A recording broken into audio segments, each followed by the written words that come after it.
Sifu Raphael is the founder and host of Coaching Call, Heroes Rising, The Seer Show, and New Tip Daily. He works with individuals, groups, and businesses and helps them find clarity, purpose, and understanding of who they really are in business and personal life. Sifu Raphael has used his skills to develop a variety of multifaceted businesses in the martial arts and fitness industries. He owns and operates a 10,000 square foot martial arts and fitness facility in New York. Jose Escobar is an award-winning, nationally recognized personal development speaker, published author, and sales professional. He leads compelling, high-level communities consisting of entrepreneurs and advanced leaders through his two business models, the Entrepreneur's Bookshelf and the Connected Leaders Academy. He is also the co-host of Heroes Rising.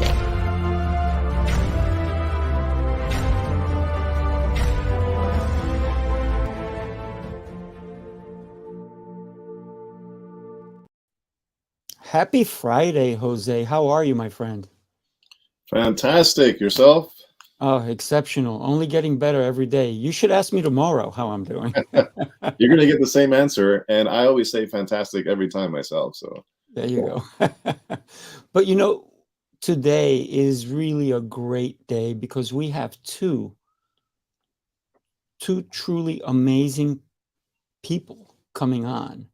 And without further ado, why don't we go ahead and bring them on, because they're going to share so much wealth with us, right? And I think one of them actually is carrying a bag of gold.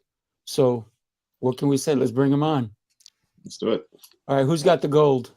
All right, Jerry, you got your half of the gold? Well, I mean, Dugan is an Irish name, so maybe I do. I don't know where I put it, though. Yeah.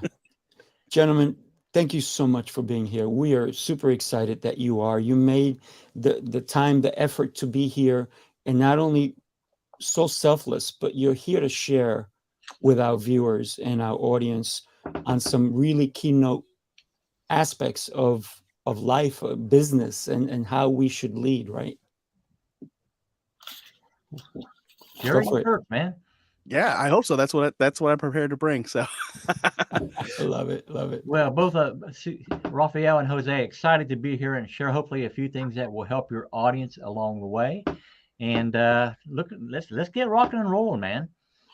Yeah, I hear you. So somebody wants, and Jose, can you answer this one?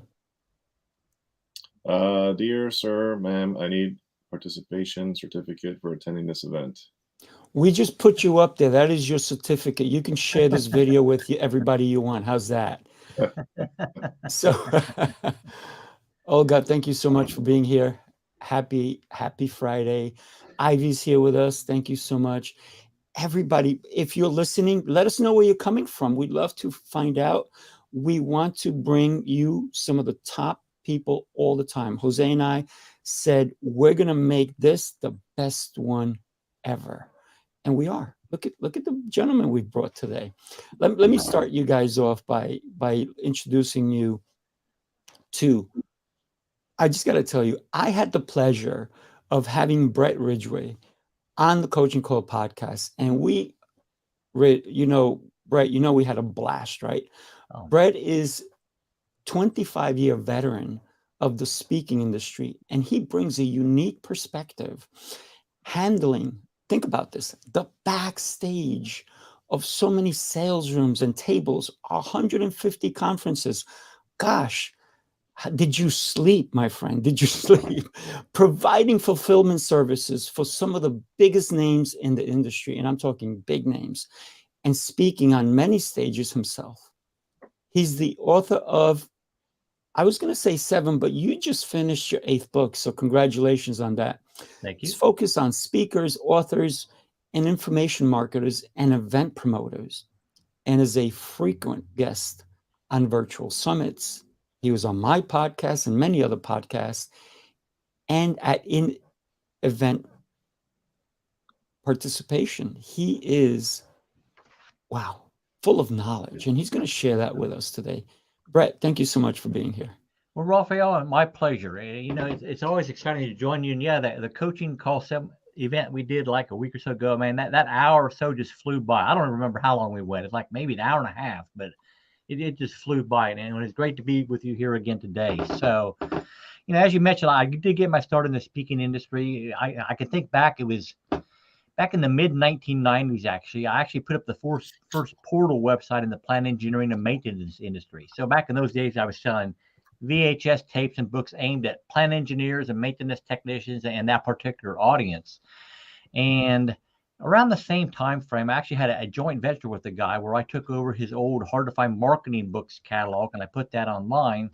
But because of that joint venture, when he decided he was going to do his first internet marketing super conference back in 1999, he called me up and asked me if I'd handle the back sales table for him. Now, Rafael and Jose honestly didn't even know what backroom sales meant at the time, but I hadn't been to Las Vegas before, so it sounded good to me. So I said, yeah, sure, I'll do that. And so that led to the business where we would provide the crew and, more importantly, in many cases, the merchant account that could handle a large sum of money in a short period of time. And we'd take care of all that in the back of the room. So we'd pay the speaker, we'd pay the promoter, and just keep track of all that for them. So because of that, over the course of the next 15 or so years, I probably saw maybe 2,000 different speakers in person. I saw signature talks that rocked my world and ones that made me wonder, what the hell were they thinking? And I saw them make mistakes that could have been avoided by, simple things like picking up the phone and calling somebody ahead of time. And so it's that experience from behind the scenes that I'd like to share a few things today that hopefully will help some of the listeners out. I would love to hear it. Back in 2003, I formed a company called Speaker Fulfillment Services. So between being in the back of the room at all these events and being, behind the product launches of people like Joe Paulus and Alex Mondosian and John Asfraff and a lot of the big names in the speaking industry. Again, I saw what they do well and honestly what many of them fail miserably at. And so there are a few key things that I think most speakers need to seize upon to have the greatest success that they can have. And the first thing that I think many speakers are very weak on, honestly, is, let's just say, doing their homework in advance of an event, because it's very critical for your long-term success as a speaker to make sure you're getting on the right stages. Now, that could be an in-person stage, that could be a virtual summit, that could be a podcast even. But you've got to make sure that you're getting in front of the people that are going to be responsive to you. And if you're selling something from the platform, that would be likely candidates to purchase whatever product or service that you have. And so I got to tell you a story here, Rafael. So I was at an event a few years ago, and for whatever reason, the event promoter was all about bringing as many big names to a stage as he could. So there wasn't any thought really given to curriculum and how it would all fit together and all that. It was just about getting the names in. Well, as it turned out, this particular event promoter had 3 different speakers, all on the subject of copywriting. Now, while copywriting is a very critical thing, by the time they got to the 3rd speaker on copywriting, the audience was totally tuned out. It's like, I've been there, heard that, don't want to hear it again. And that 3rd speaker's chance of selling anything at all from the platform was about 0. So this is a prime example of a speaker not doing their homework in advance of an event to determine if that event is proper for them to be on. And you got to look at that honestly from 2 perspectives. Number one is who's in the audience. What are the demographics of that audience? Is it man, women? Is it what's their educational level? What's the age of the crowd? Are they your avatar or your target audience? And that's who's in the crowd. But if you're going into a multi-speaker event, you've got to look at who else is going to be on that platform besides you. What are they speaking about? What might their price point be if they're offering something from the stage? And in this example that I just gave you, obviously the speaker did not do their homework ahead of time. And if they had, they would have determined that they're not in the right place because they're going to be the 3rd one talking about the same subject, and it just wouldn't have been a good fit. Now, maybe there's other reasons they would have been there or whatever, but it's important as a speaker to make sure you're getting on the right stages. And that's just, again, from not only the audience standpoint, who's there, but who else is on that platform with you. And so that's mistake or point number 1 that I wanted to talk about today. The second one is, obviously, it's critical that you get on more stages, and again, more of the right stages. But many speakers don't know how to even go about getting on stages. What's the process involved? And I've got to tell you, honestly, it's all about relationships. Your most important business capital, in my mind, by far, is the people that know you and the people that you know, and the people that like and trust you and are happy to be of assistance to you. Now, when you're managing relationships, I mean, I certainly think you need to approach it from the standpoint of, what can I do for you first? And then it'll come back to you tenfold. But if you do it always from the standpoint of take, you're going to get a reputation and you're not going to get the results that you want long term. But it's about relationships. So the fulfillment company that I mentioned that grew to a multi-million-dollar company was done entirely off of relationships. It was people that I met at events that referred people to us. There was no money being spent on proactive advertising and all that, just the cost of going out and attending an event. But that company grew because of relationships. When I did a product launch of a book a few years ago, My Mistakes Authors Make book, well, we took a brave tact in a sense. We decided we were going to try to make that a #1 bestseller live at an event. And so we actually, got the audience involved. And it was one of those things, all right, this is either going to be a great success or it's going to be a miserable failure and I'm going to be embarrassed for the world. But we decided to do it anyway. And fortunately, we succeeded, but it succeeded because of relationships. The people that I'd made a connection with at the event, as well as the people that I had known for 15 years in the industry. And they were happy to help support that launch because, frankly, I never requested anything of them before. But they knew me, they liked me, they trusted me, and they were happy to help. Again, it boiled down to relationships. So how do you establish relationships in the speaking industry? It's about networking, honestly, and there are a ton of great networking opportunities available these days for speakers. And you've got to get on those events. And a couple come to mind. I know that Event Raptor is a company that puts on regular networking events. Lisa Reed, Get Gigs Now, puts on a weekly or bi-weekly event where you can network with other speakers. There's one called Speakers Playhouse that's very high energy. And you can just Google these and look for networking events for speakers. But they give you an opportunity to meet other speakers and also people who are putting on events. And the way that these networking events typically work is that everybody who attends is going to get an opportunity for 30 seconds to a minute to tell what their subject is, what their speech is about, and what they're looking for, whether it's virtual summits, podcasts to be on, live events, whatever. And then on the flip side, the event promoters get to talk about the stages that they have and the opportunities and the kind of speakers that they're looking for to get into their event. But it's about networking. And honestly, again, I think you need to show up even if you're not a speaker at an event. So if there's a virtual summit going on in your particular niche, you should sign up for that and be seen there and be a contributor of content as is appropriate, because you need to be seen and you need to be heard. And it's about getting out there and, again, building relationships. So that's number 2. Number 3, I think, is you've got to recognize that you have to monetize your speeches if you want to truly build a profitable speaking business. Now, in my mind, there's 3 kinds of speakers. You have your typical keynote speaker who's paid a fee to go in and talk to a corporation or an association, and those are great. Number 2 is your platform seller, I would call them, and that's the person who is going to speak for free, but they're going to have an opportunity to make an offer from the stage, and so their money is going to be in on the back end. Now, keep in mind that typically is going to be split 50-50 with the event promoter. But I had a colleague who once sold $995,000 worth of product at one event. So even after a 50-50 split, he walked away with almost $500,000. Now, that's not the norm, certainly, but it has been seen, has been done. And then the third type of speaker in my mind is the typical business person. Could be a chiropractor, a plumber, an electrician, a lawyer, whatever. And they speak just as a business building tool, a marketing tool. So they're not directly necessarily selling from the stage. They're going to their local Rotary or Kiwanis Club or whatever it may be, Chamber of Commerce, and talking about what they do and providing valuable content, with the goal in mind that hopefully some people will then come to them for whatever product or services that they have to offer, because they've built up that credibility. So those are the three types of speakers in my mind: platform seller, keynoter, and business building speaker.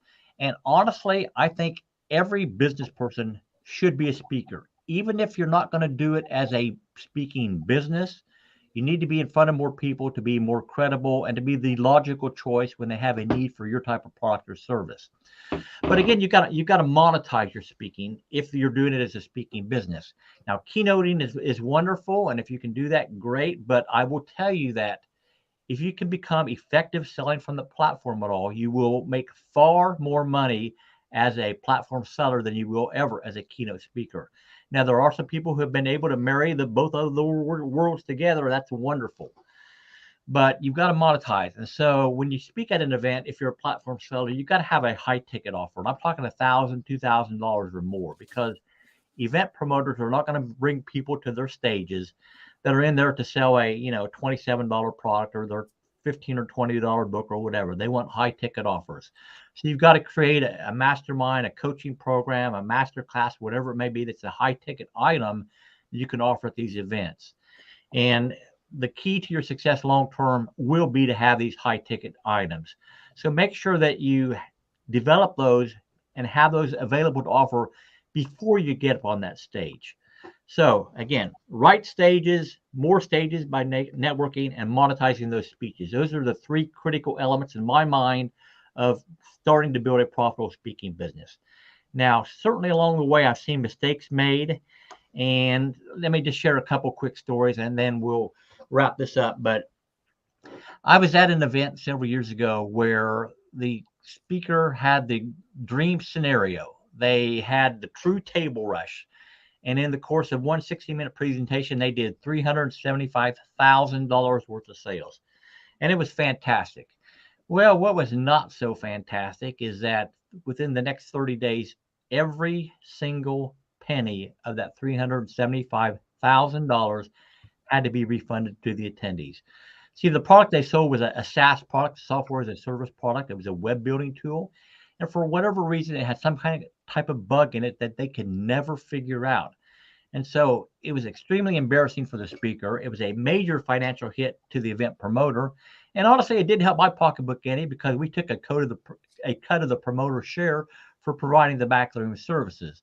So the lesson there is, I think you're skating on very thin ice if you sell anything from the platform that's not fully developed and tested. So be very careful what you're doing there. Another mistake I've seen speakers make, and we were handling the product launch for a guy in the Forex space a few years ago. And it was a CD binder set or whatever, a physical product. And they did their product launch, and about 3 or 4 hours into their launch, their merchant account, boom, suddenly got shut off. And what many people don't realize is when you set up a credit card processor or a merchant account, you're going to define an average ticket price as well as an expected monthly volume. And so when something suddenly starts to happen inside an account, the provider is thinking, is this fraud? We weren't aware of this. This is a much higher ticket price. This is much more volume sales than they typically do. And boom, they shut them off. Mm. If they had simply picked up the phone ahead of time and called their merchant account provider and said, hey, we're getting ready to do a product launch. We expect to do this much money. And the ticket price is this. The merchant account provider, 99 times out of 100, is going to be fine with that because they know ahead of time. They know it's not a fraud situation. But because they didn't pick up the phone, based on their previous launches, I think they lost out on $300,000 to $400,000 worth of sales. Wow. All for simply not picking up the phone. So there's a couple of mistakes you certainly want to avoid, and I hope some of those tips will help you out. Thanks so much. Wow. Wow. Besides 1,000 notes over here, right, Jose? That's right. And we have Ivy also and Jerry. And Ivy said that last tip, man, that one hit home for Ivy. So Ivy, thank you so much for being here with us. Great, great tips. And we know that you're going to be with us in New York come July. That is my plan.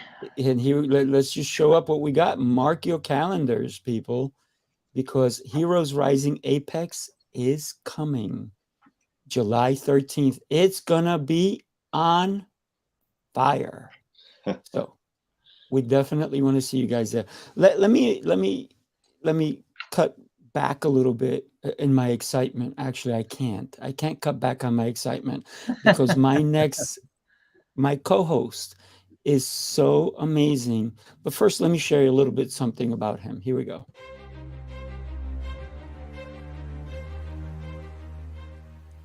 Hi, my name is Jose Escobar, and I'm the founder and CEO of the Connected Leaders Academy. We're a growing tribe, a community of entrepreneurs all over the world, globally, all across the country, high performers, titans of industry.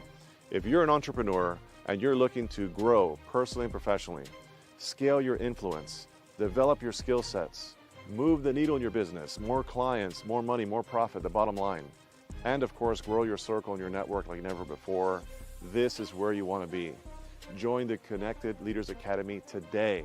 We are scaling massively. We want to welcome you in. Check me out on Instagram and on Facebook, the @ JAESCO25. We look forward to having you join us. Take care. And you should all join Jose. You know, one of the things that I love about Jose is that he says it like it is, right? He's an award-winning, nationally recognized personal development speaker. Can I tell you, he pours so much knowledge every time this guy speaks that we have conferences. I'm just like taking notes every time. So thank you, Jose. 7-time published author, 25 years in the sales professional. He is a husband. And from, Katie says he's like probably the best husband she's ever known. Thank God he's the only one. And he is the father to 5 beautiful, beautiful children.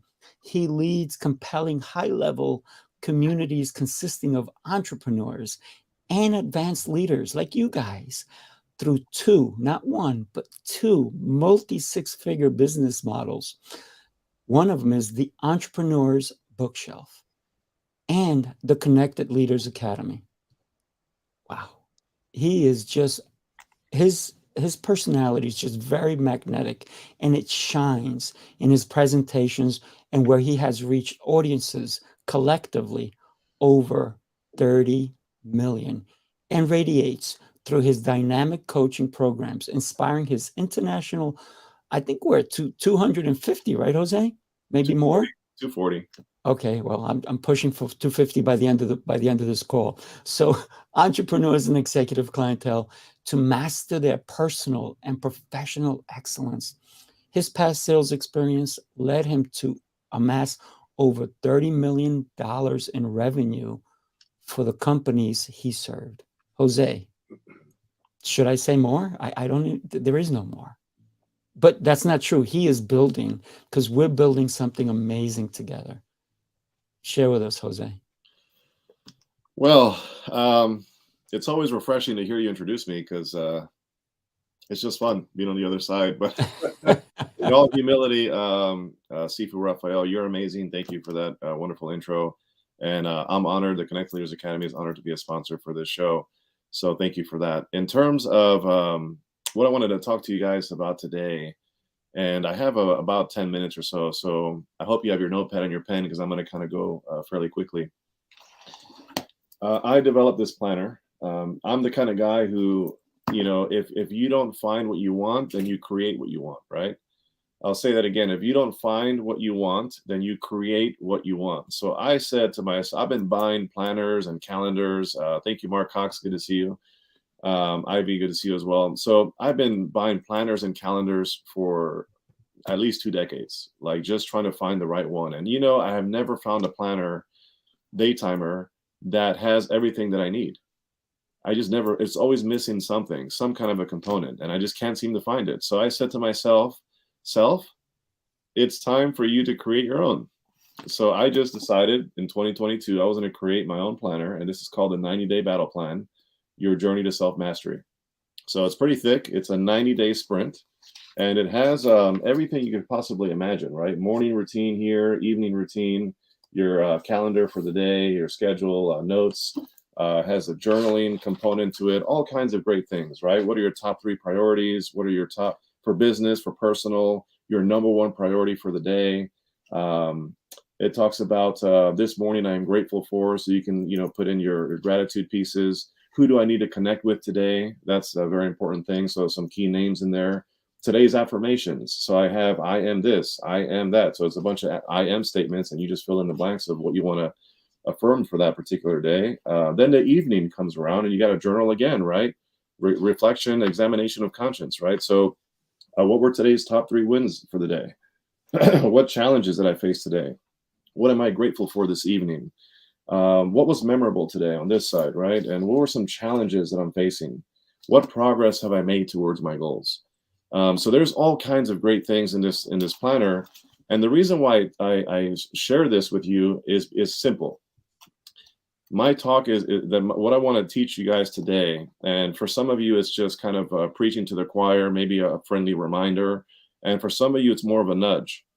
And then for some of you, it's kind of like, oh man, I had to hear that. Nobody ever told me that before, right? And it's okay, because the best time to start, if you've never started, is today, right? So you start today. You have the evening, and you can kind of do that. So I wrote a book, another book called Winning the Day, An Entrepreneur's Guide to Morning and Evening Routine Mastery.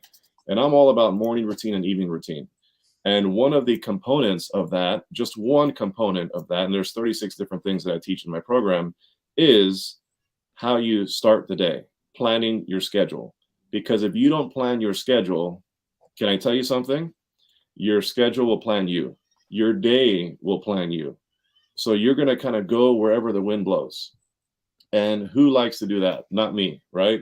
So planning your schedule the night before is the key. They say, when does the best morning routine begin? Not 5 a.m., not 4 a.m., not any specific time. It begins the night before. And we've heard that before. And I learned from some of the best. Robin Sharma, Hal Elrod, Tony Robbins, John Maxwell. The list goes on and on and on. So it's about planning your day the night before. So do you plan your day the night before? That's a good question. Napoleon Hill famously said, plan your work and work your plan, right? Always plan ahead. It wasn't raining when Noah built the ark. I think Richard Cushing said that. So what are you doing in the evening to plan your day? Are you planning your day the night before? Do you have a planner? Let's start there. Do you even have a planner? I know a lot of people use tech, and that's okay. But sometimes what happens if your battery dies?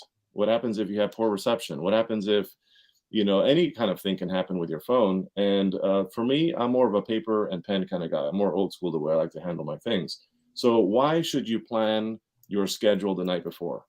Well, you sleep better. You have less anxiety and stress. It actually clears your head. So you kind of go to bed not thinking about all the moving parts about the next day. You kind of let it out. You're planning ahead, right? You become more accountable. You're more productive overall, especially straight out the gates when you start your morning routine. The to-do list items are very crystal clear. You kind of mentally rehearse the next day before you go to bed. It's so many great things in terms of planning your day the night before. Jocko Willink, many of you might know him. He wrote this book, Final Spin, among many others, Extreme Ownership, and Discipline Equals Freedom, another great book. So discipline equals freedom. So when you are more disciplined with your day-to-day and planning your schedule, actually planning your results, then things happen. So one of the best ways to build your discipline is to plan the night before, not the day of. So in the morning, I am literally just reviewing my schedule for the day. I'm not going into like, okay, what do I need to do? What needs to happen today? I literally just sit down and I say, okay, I spend 5 minutes in my morning routine. I look and I say, okay, what do I have going on today? And it's a refresher of what I did the night before. So make sure you're planning the night before. Very, very important. Many of you might have heard of Parkinson's law, right?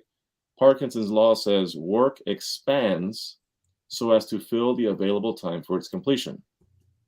So if you give yourself 6 months to do something, let's say I want to create my own planner like I did, and I say I want to do this in 6 months, it'll take me 6 months to get it done.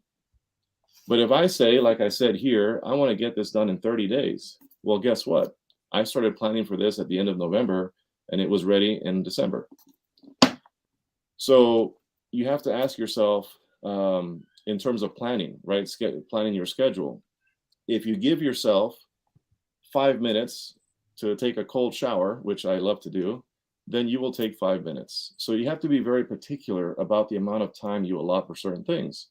And that goes back to planning. It goes back to how much time are you allotting for certain things. Always keep in mind Parkinson's law, very, very important. So one of the secrets to creating maximum productivity is built into the hours of your day, right? I believe there's what is it, 1,098 minutes in a week, something like that. Somebody correct me or put in the comments if you know. There's an exact number, right? But every single minute matters of your day. You have to have it allotted. I have built into my day and my calendar white space. And white space is time that I allow for me to do whatever the heck I want. Smoke a cigar, take a nap, a power nap if I want throughout the day. Whatever it is I choose to do, you can actually build that into your day. Right? People always talk about, oh, I don't have the time to read. I don't have the time to do this. I can't seem to find the time to get that done. It's not about finding time. It's about creating the time. And again, you're in charge of your calendar. You're in charge of your planner. So my encouragement is plan the day according to what you need to get done. Right? Very, very important stuff. And another thing is very easily, let me see my time. I have about 2 minutes. Something very important to know about planning your day is time is non-renewable, right? So a very, very valuable commodity. Once your time is gone, guess what? It's gone. Done. you don't have time anymore, right? So you got to make sure that you are constantly monitoring your time. And it's about planning. It's about getting the calendar and using it. So many people have a planner, but guess what? How many of us are actually using the planner, right? So reevaluate where you are in terms of your time management. It's not about time management per se. It's about self-management, because you have to manage you first, and then your time will fall into place because you are in control of the time. So number one takeaway, get yourself a planner. It doesn't have to be mine, although it would be nice. It's on Amazon. But it can be, get yourself a planner. Number two is schedule time on your planner to use the planner. So create a plan on how you're going to use the planner. And number three is execute on that plan. And if you do it consistently, I assure you, you're going to hit the level of automaticity, which means you are now a scheduled person. You now are creating maximum productivity in your day because you're very intentional about your day. Things don't just happen, right? John Maxwell says it all the time. What falls together falls apart. So create the time for whatever you find to be a priority in your day and get it done. So I hope that's helpful for everybody. Holy cow. I need another book. You guys are just bringing it today. I love it. I love it. Jose, incredible stuff. Plan your day, or I put in the comments, if you don't plan your day, other people will steal your day away from you, right? That's right. That's exactly right. So it's all about intentionality. It's all about intentionality. Create what you want. You know, if something isn't there, create it. If you don't have the time, don't find it, create the time, make the time, right? I always say, do I have time to sit down with my kids? Not really, because I'm so busy. I'm so crazy busy, but it's important to me. It's a priority. So I plan that first in my calendar, and then I work everything else around that. So you got to divide up your day from top priority to least priority and create what you want. So that's my takeaway, but we're going to move right along to our next speaker. And I'm excited. I got to know him very quickly right before this call, and it was pretty cool. So our next speaker, Jerry Dugan, is the CEO and senior consultant of BTR Impact LLC, a consulting and training company focused on helping leaders define success on their terms so they can live fulfilled, meaningful lives with impact and not lose their faith, their families, or their health, which we all know is important, right? His work experience includes serving in the U.S. Army as a combat medic, corporate training facilitator, and organizational development leader. He has led in combat zones and corporate offices, learning the ins and outs of building teams and trust through servant leadership. Since 2015, Jerry has been the host and producer of Beyond the Rut Podcast. I love that name, Beyond the Rut Podcast, a show that shares encouraging stories and practical advice to help pull listeners out of their ruts and into the lives worth living. It's not enough to get out of a rut. He wants you to live beyond the rut. He currently lives in Dallas, Texas, with his wife, Olivia. He's an empty nester now. They have 2 children, 3 cats, a dog, and no car loans. I love that. With that being said, let's welcome Jerry Dugan. Thank you for being here. The floor is yours.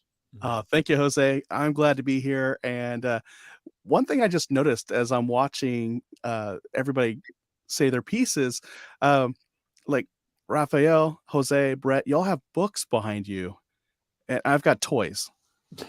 And one of us did not show up with like the maturity of an adult Hey, here. listen, if Toys R Us was open, I'd be there right now, at least after the Right? show.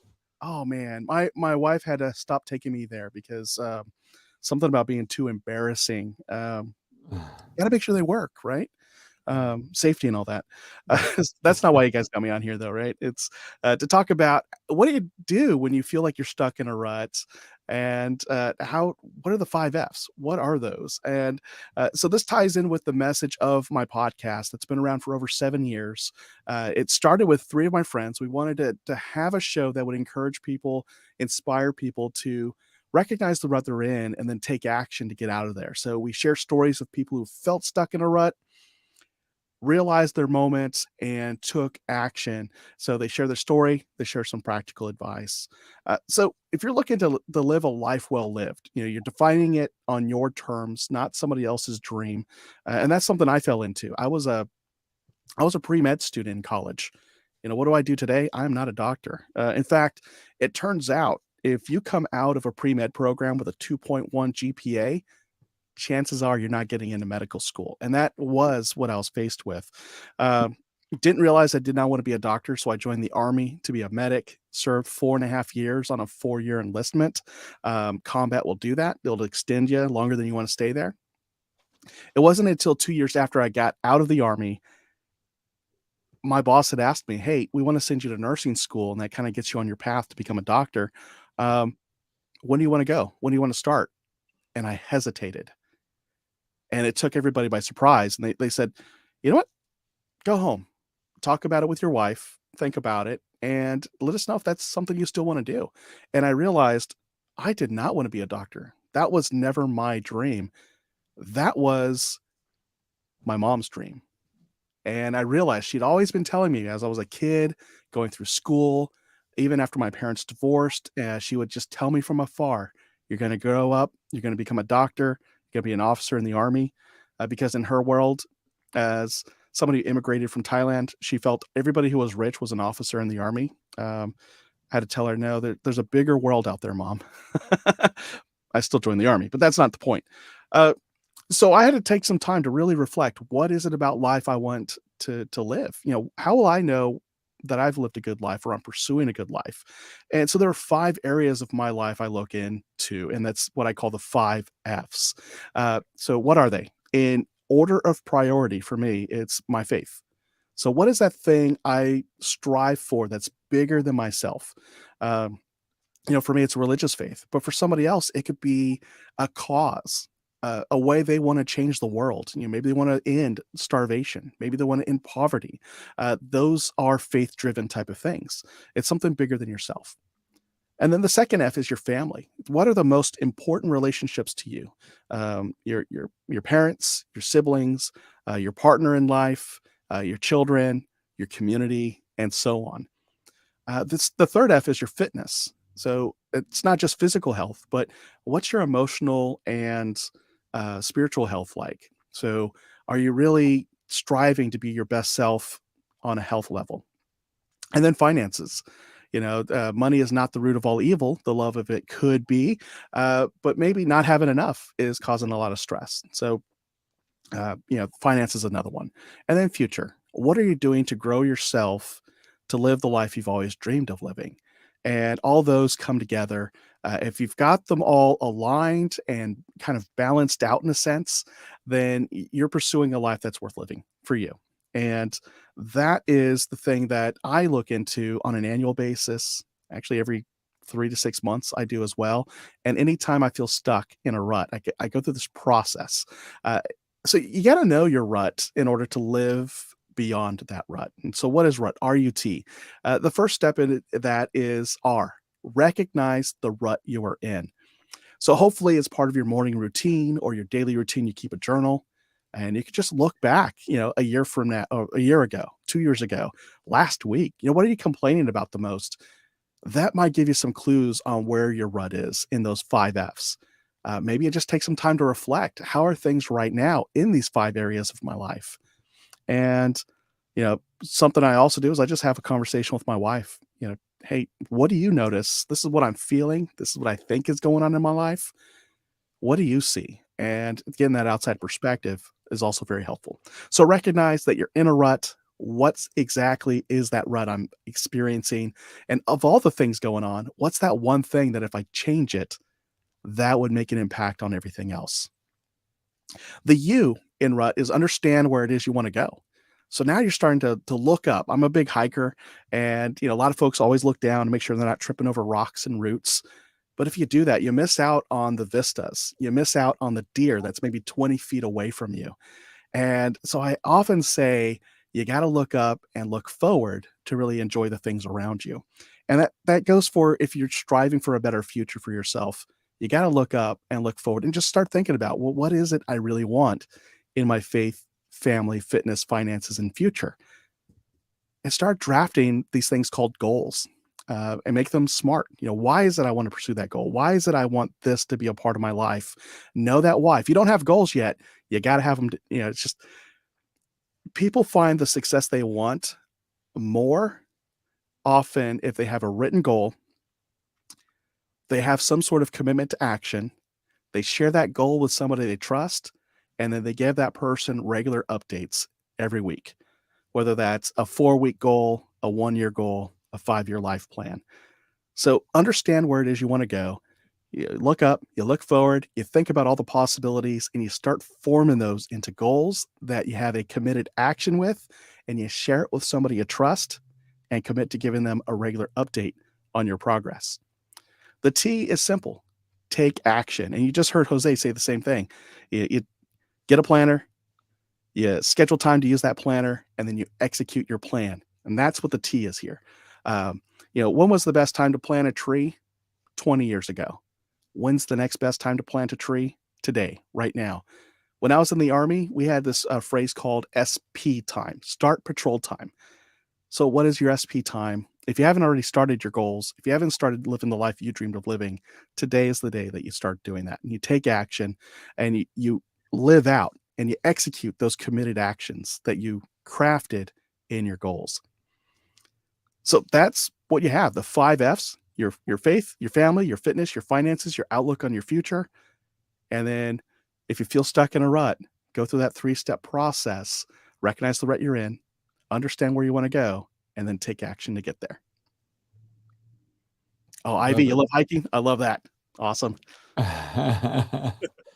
Yeah, we have exceptional people commenting on our show right here, and I keep getting this comment on a certificate. So I'm going to tell everybody listening, you want to be certified to be here? Be here. That's your certification. If you want to share this with your boss and say, this is what I did with my time, they will help you move ahead. So be here every other Friday with us. So thank you for everybody, making comments. And Jerry, my gosh. Yeah. So if you're in a rut, you gave them the steps on how to get out of the rut. Because listen, in order to dig a grave, you have to get to the bottom of it, right? But unless you climb out of it, you'll be in the grave. Take that to the bank. Oof. That's good stuff. And but yeah, Jerry, that was amazing. Thank you so much for adding value to everybody today and pouring into everyone. That was really, really strong. And one of our wonderful viewers here, a good friend of mine, Mark Cox, he commented earlier, and he actually wrote a book recently. It's called Beyond the Mat. So the first thought that came to my head was he's a martial artist, so he's out of California, and he's doing big things out there. But beyond the rut kind of speaks to what he teaches about beyond the mat, right? So it's some nice correlations there. But yeah, that's awesome. Oh, we ought to connect. Absolutely. Mark Cox, you heard it here first. Connect with Jerry. Yeah. All right. So we're going to introduce our final speaker today, which is very exciting. I always I'm excited about every other Friday because I get to introduce Sifu Raphael. Right? This is good stuff. So Sifu Raphael is a fitness professional, solutions expert, executive coach, and head instructor of Max Martial Arts and Fitness in New York. This guy's doing amazing things. He's created so much impact in the martial arts world, the industry of the martial arts, but ultimately impacting lives because he's changing trajectories of families. He's helping people defend themselves and really just doing it on a very, very big level. He's the founder and host of 4 unique podcasts, and they're all, guess what, done live, right? The first one is Coaching Call. And on the Coaching Call, which I was also grateful to be a guest many years ago there, he covers all different types of coaching styles, from sports, martial arts, fitness, business, mindset, relationships, leadership, you name it. All kinds of topics on Coaching Call. Check that out. He also has Heroes Rising, which we have 2 coaches that are featured every other Friday, aka today here. And I'm honored to be a co-host here with you, Sifu Raphael. He also has the Seer Show, where he's bringing the world together from New York to Queensland, Australia. And that's every Tuesday at 4:30 a.m. Eastern Time. And then his latest show is New Tip Daily, and that's every Monday through Friday, where he delivers business tips, mindset, family, fitness, health, all kinds of tips on all these different subjects. Certainly worth tuning into. So without further ado, I am super honored and excited to bring to you the one and only Sifu Raphael. What? All right. Now, where's my checkbook? I got to write you a check again for that introduction. Thank you, Jose.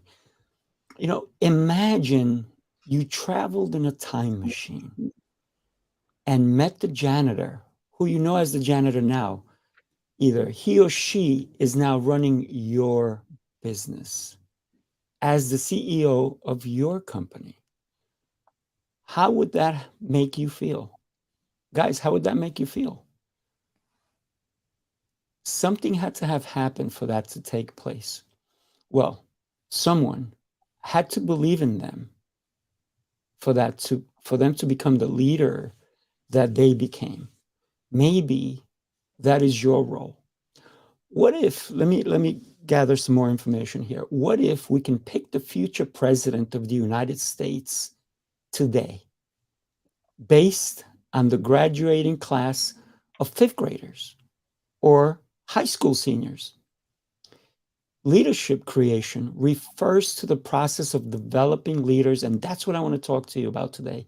Developing leaders for your organization or your business, or even better yet, your community. This can involve identifying potential leaders. Everybody that you come across has a gift. We need to find it, right? Provide training and development and opportunities, and creating a supportive environment for leaders to emerge. If you run any type of business, the motto I always use is, I need to train them so they do it better than I can. The goal of leadership creation is to build a funnel of capable and effective leaders who can take on greater responsibilities and contribute to the success of your business or your organization. Listen, no matter how small the business is, if it's a mom and pop shop, or if you have 2 employees or 400 employees, you always need to be looking for leaders. The process of leadership creation is typically, it includes identifying a potential leader. Everyone you come across, you don't know their potential. Listen, a lot of people run, and in the old days, there was you see a little bottle in the beach, you rub it, and a genie comes out. Well, that's the potential that we have in people. Everyone can make your dreams come true if you shine them. If you, not in a negative way, in a positive way, right? Everyone has the potential to become an effective leader, and assessing their strengths, weaknesses, but you have to find out what that is. Race and religion and sex have to take a backseat. It doesn't matter who they are. I'm talking about an individual, any individual, and providing training and development opportunities for them to shine, for them to take over, for you to leave a legacy. You cannot leave a legacy unless you leave somebody in charge. So, what do they need to learn? They need to know communication. They need to be able to make decisions, problem solving, and team building. And this can be done through formal programs, on the job learning, mentorship, and coaching. But do me a favor, don't wait for the development of leaders when you need them. And Jerry, you touched upon that as well, right? If we have foresight, then we should consider filling tomorrow's positions today. This is developing winners who are in plain sight in your organization, in your neighborhood, in your business. Each person needs to be supported in their development and be provided with opportunities. Last time we talked about SEO, right? See every opportunity, but don't only look for financial opportunities. Look to empower somebody. You empower them, they're going to come back and they're going to empower you and your business. So this can be done by providing them with challenging assignments, opportunities to lead teams, and the resources to support them. For me, it's important to recognize and reward leaders for their contributions and achievements, no matter how small they may be. This helps to build confidence and encourages them to continue to develop their leadership skills. Listen, overall, the goal of leadership is to build a strong army of leaders. And when I talk about army, Jerry, I want to thank you for your service. I want to thank you for being a medic in the service and helping all of us live in a country that I am super proud of. I was not born in this country, but it is mine. I've made it mine because of the opportunities that I created. And other people believed in me too. Some people didn't, but I did not listen to those people. When we take responsibility for our actions, we learn to create success. We need to do that for other people. This process requires collective effort from organizations, from your organizations, and even others. Excuse me. We need to commit to developing leaders at all levels, including the janitors and those who may have just started out with your business. I love mentoring people. The right person can provide the critical ingredients to the success of your company. Even if you're one person, a lot of one-person shops, guess what? They have the help of their family or their friends. Mentoring, or should I say coaching, is a powerful tool for developing leaders as it provides with guidance, support, and the sounding board for your ideas and their ideas and experiences. When choosing individuals for leadership, it is important that they know that you're choosing them. Maybe at first you don't say anything, you observe them and you see, wow, that is the person I want on my team, on my leadership team. Maybe they're not ready yet. They're very green, but you guide them along the way. There is potential for growth, as well as their current skills and experience. Individuals who are open to learning and willing to take on new challenges are more likely to succeed as leaders. Additionally, it is important to consider their motivation. What's their values? What are their goals? So what you need to do to develop a leader is interview them in a nice way. Don't say like, I'm going to interview you, right? Just talk to them. Find out what inspires them. The key here is to interview them with the right questions. This way you assess who they are, who they want to become, and if they're ready to step in the role that you are planning for them. Effective mentors should also have a strong leadership skills themselves. You should be experienced in what you want to teach someone. My motto is, if I teach to you, you need to teach it back to me. Then I know you understand it. If you live by that motto, you will definitely be able to help other people become more. So, developing their skills.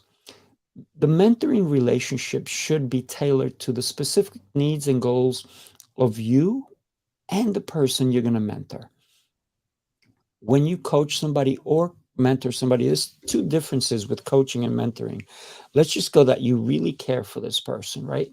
You need to set clear goals and develop a plan for them to achieve those goals. Set guidelines, just like Jerry did, right? Jerry, you said this is how you get if you're in the rut, this is how you get out. You have to have a plan.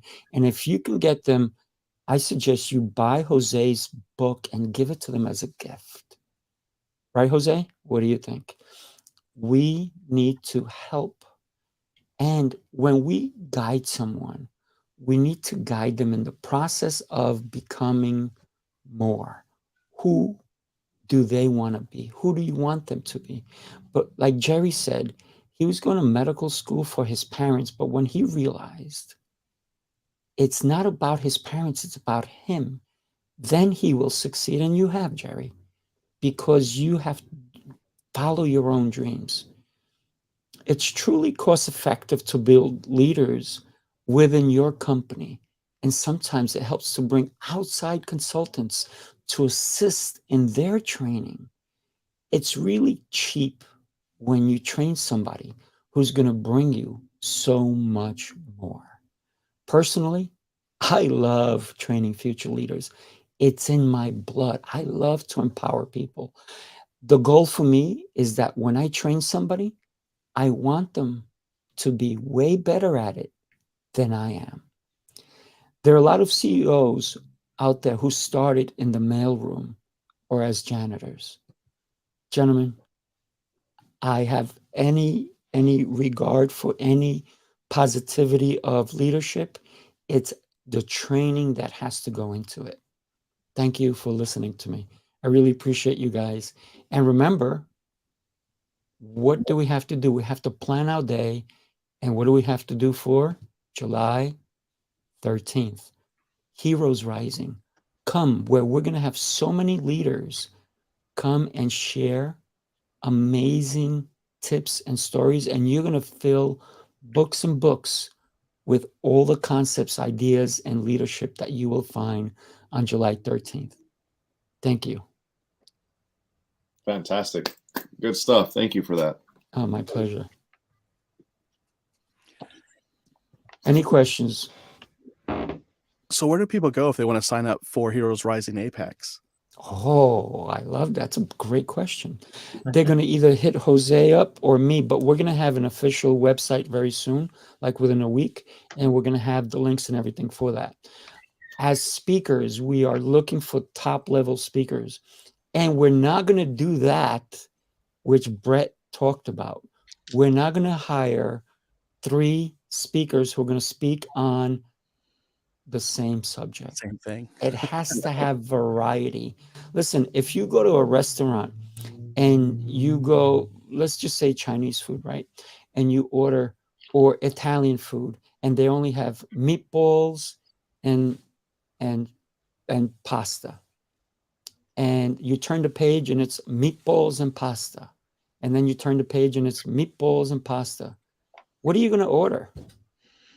Only meatball and pasta. You can't order anything else, even though you wanted lasagna. So we will have that available for you very soon. Wonderful. Right. Yeah. Jose, is your book only available on Amazon, or is you selling it on your own site too? No, I put the link up here earlier. It's the link is winningthedaybook.com. So that's my morning, evening routine mastery book. The planner itself, which is a whole different thing, the 90-day battle plan, that is only on Amazon. But if you wanted a signed, personalized copy, you can always DM me and I'll get it over to you as well. But the other one is on that website, winningthedaybook.com. Thank you. Thank you. Yeah, yeah. And I know that, Bret, you've written 8 books. Where can we find yours? So if you go to BretRidgway.com, and that's Bret with 1 T and Ridgway with no E, but BretRidgway.com/books. The new book, which is formally coming out in March, is available now for pre-order there, as well as all the other titles are available at that /books page. I'm all over that one. As you can see, I have a little bit of space I can create here for a few more. You know, the funniest thing is that everybody's always, when they see Jose's thing, they're like, is that a real back, or is that one of those green screens? I'm like, no, that's the real deal. Yeah, it's good. It's good. So Jerry, you need a couple of more toys over there back behind So you. Jerry, I have a toy here. Like, Oh, look at that. Commonality there, man. I saw it in the background. I have a stack of books. It's like here on the floor. I don't know why. And then the bookcase is in front of me. I got one for you there, Jerry. See? Yes. Martial arts toy. I'm looking for a toy, but I can't find one. Well, you have 5 kids. You got tons of toys, Jose. When I need a toy, I don't have one. But I trip over toys. I don't have one right now. The one time the kids don't leave toys laying out, right? Right. Yeah. Well, join us again. We're back on February 24th. We have Lion Goodman and another great guest, which happens to be his wife. And she's I think he married her for what she does. And if you guys want to know what she does, you have to join us on February 24th. And by the way, I know that someone wants a certificate. I'm going to, shoot me a DM. I'm going to write you up a certificate and send it to you, because your boss, I don't want you to get fired. But if you need a certificate that bad, I'll print one for you from Heroes Rising. One final thing I'd like to say, and that is the Heroes Rising Apex, right? We've said it again, and I'll say it one more time, because we truly are putting together something very special here. We're going to have the best of the best in the house. We're going to have vendor opportunities, sponsor opportunities, speaker opportunities. And even if you don't play on any of those levels, being in that room is something you want to do. I mean, proximity is key. And there's going to be some key players in that room from all over the world in New York for one weekend. And it's in July. It's around the corner. But again, remember, success is a planned event.